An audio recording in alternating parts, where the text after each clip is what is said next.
प्रभु यीशु ख्रीष्टଙ୍କ ନାମରେ ସମସ୍ତଙ୍କୁ ନମସ୍କାର। ଆଜି ଆମେ ଛୋଟେ ବିଷୟଟେ ଦେଖିବା।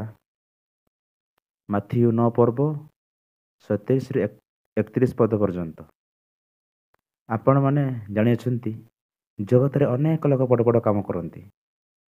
କିଏ ତ ଉଡ଼ାଜାହାଜ ବନାଏ, କିଏ ତ ଘଣ୍ଟା ତିଆରି କରେ, ପୁଣି କେତେ ଲୋକ ସୁନ୍ଦର ସୁନ୍ଦର ଛବି ଆଙ୍କି ସମସ୍ତଙ୍କୁ ଖୁସି କରାନ୍ତି।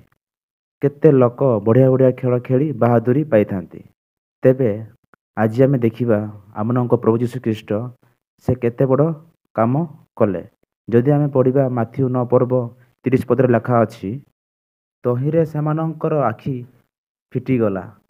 ପୁଣି ଯୀଶୁ ସେମାନଙ୍କୁ ଅତି ଦୃଢ଼ ରୂପେ ଆଜ୍ଞା ଦେଇ କହିଲେ, ଦେଖ, ଏ ବିଷୟ ଯେପରି କେହି ନ ଜାଣେ। ଏଠି ପ୍ରଭୁ ଯୀଶୁ ଅନ୍ଧଟିକୁ ଦୃଷ୍ଟିଶକ୍ତି ଦେଉଅଛନ୍ତି।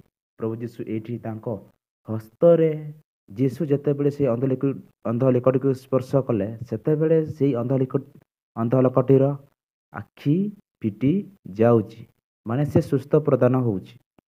ଆମେ ଏଇ ଛୋଟିଆ ପଦରେ ଶୁଣିବାକୁ ପାଇଲେ ଯେ ଅନ୍ଧ ଲୋକଟିକୁ ସୁସ୍ଥ ପ୍ରଦାନ କରୁଅଛନ୍ତି।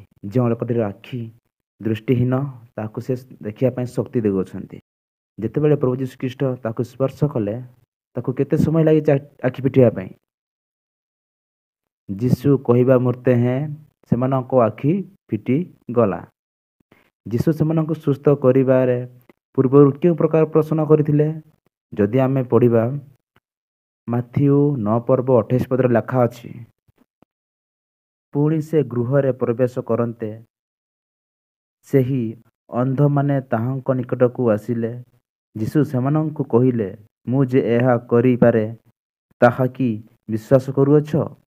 ସେମାନେ କହିଲେ, ହଁ ପ୍ରଭୁ। ସେମାନେ ଯୀଶୁଙ୍କ ଠାରେ ବିଶ୍ୱାସ କରିଥିବାରୁ ଯୀଶୁ ସେମାନଙ୍କୁ ମୁହୂର୍ତ୍ତକେ ସୁସ୍ଥ କରିଦେଲେ। ଆମେ କ'ଣ ଯୀଶୁଙ୍କୁ ବିଶ୍ୱାସରେ ଆମର ସବୁ ଦୁଃଖ ଜଣାଉଥାଉ? ଯଦି ଜଣାଉଥାନ୍ତି, ଆପଣମାନେ କମେଣ୍ଟରେ ଜଣାଇବେ। ଜୀବନରେ ଯଦି ଆମେ ଅନୁଭବ କରିବା, ଆମେ କ'ଣ ଆମର ପାଠ ପଢ଼ା ପାଇଁ ଯୀଶୁଙ୍କୁ ସାହାଯ୍ୟ ମାଗୁଅଛୁ କି? ଆମର ଦେହ ସୁସ୍ଥ ହେଲେ ଯୀଶୁଙ୍କୁ କହିଦେଉ କି? ଆମକୁ କେହି ଦୁଷ୍ଟ କଥା ଶିଖେଇଲେ ଯୀଶୁଙ୍କ ଆଡ଼େ ଆମେ ଅନାଉ କି? ପ୍ରଭୁ ଯୀଶୁ କହନ୍ତି ଏଇଠି, ମାଗ ଦିଆଯିବ।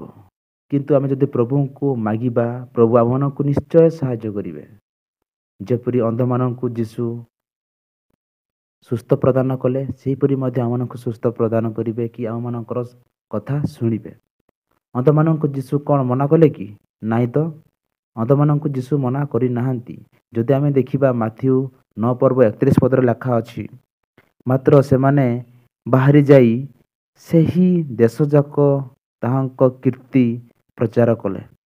ପ୍ରଭୁ ଯେ ସେମାନଙ୍କୁ ସୁସ୍ଥ ପ୍ରଦାନ କଲେ, ସେମାନଙ୍କର ପ୍ରଭୁଙ୍କର ଏହି ଆଶ୍ଚର୍ଯ୍ୟ କର୍ମ ଦେଖି ସେମାନେ ରହି ନପାରି ସବୁଆଡ଼େ ପ୍ରଚାର କରିଦେଲେ। ଯେପରି ତାହା କେବେ ହେଲେ ଆମେ ଅମାନ୍ୟ କରିବା ନାହିଁ। ମାତ୍ର ସେମାନେ ବାହାରି ଯାଇ ସେ ଦେଶଯାକ ତାହାଙ୍କ କୀର୍ତ୍ତି ପ୍ରଚାର କଲେ।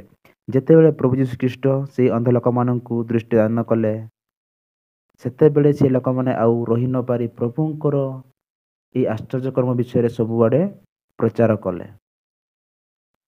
ଆମେ ମନେ ରଖିବା ଯେ ପ୍ରଭୁ ଯୀଶୁ ଆମକୁ ଯାହା କହନ୍ତି, ଯେପରି ତାହା କେବେ ହେଁ ଆମେ ଅମାନ୍ୟ କରିବା ନାହିଁ। ଆମେ ଏଇ ଛୋଟ ବାକ୍ୟରେ ଆମେ ଶିକ୍ଷା ପାଇଲୁ ଯେ ପ୍ରଭୁ ଯୀଶୁ ଆମମାନଙ୍କୁ ସଦାସର୍ବଦା ସାହାଯ୍ୟ କରନ୍ତି। ତାଙ୍କଠାରେ ବିଶ୍ୱାସ କଲେ ଆମେମାନେ ସମସ୍ତେ ଆଶୀଷ ପାଇବା। এই ছোଟ ବାକ୍ୟ ପ୍ରଭୁ ଆଶୀର୍ବାଦ କରନ୍ତୁ।